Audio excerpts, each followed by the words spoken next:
What if some future historian is scandalized at the fact that in order to get into Yale 100 years ago, you had to know Greek and Latin?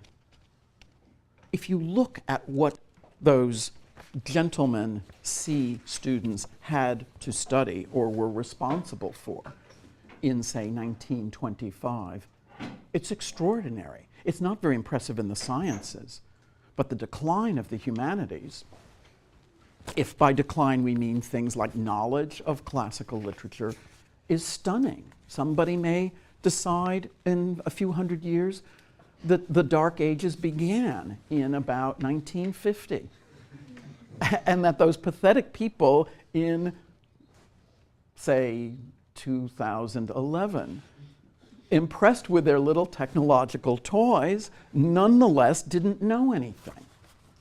Now, I don't actually believe that, but there are some people who do. There's a philosopher at Notre Dame named Alistair McIntyre who really believes that the Dark Ages began a long time ago, and we simply don't know.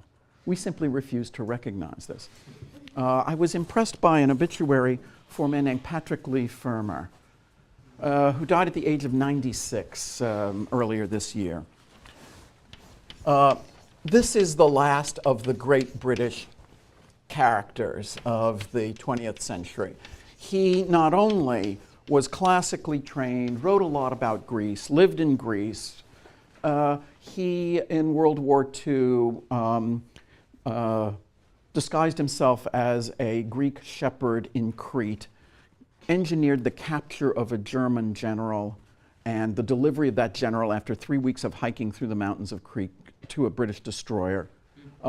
It's in a movie called Ill Met by Moonlight, if you ever want to check this out. Not a great movie, but Patrick Leigh Fermor also wrote 2 books out of a projected 3 about walking from Holland to Constantinople, or Baghdad, actually, I think, in the 1930s.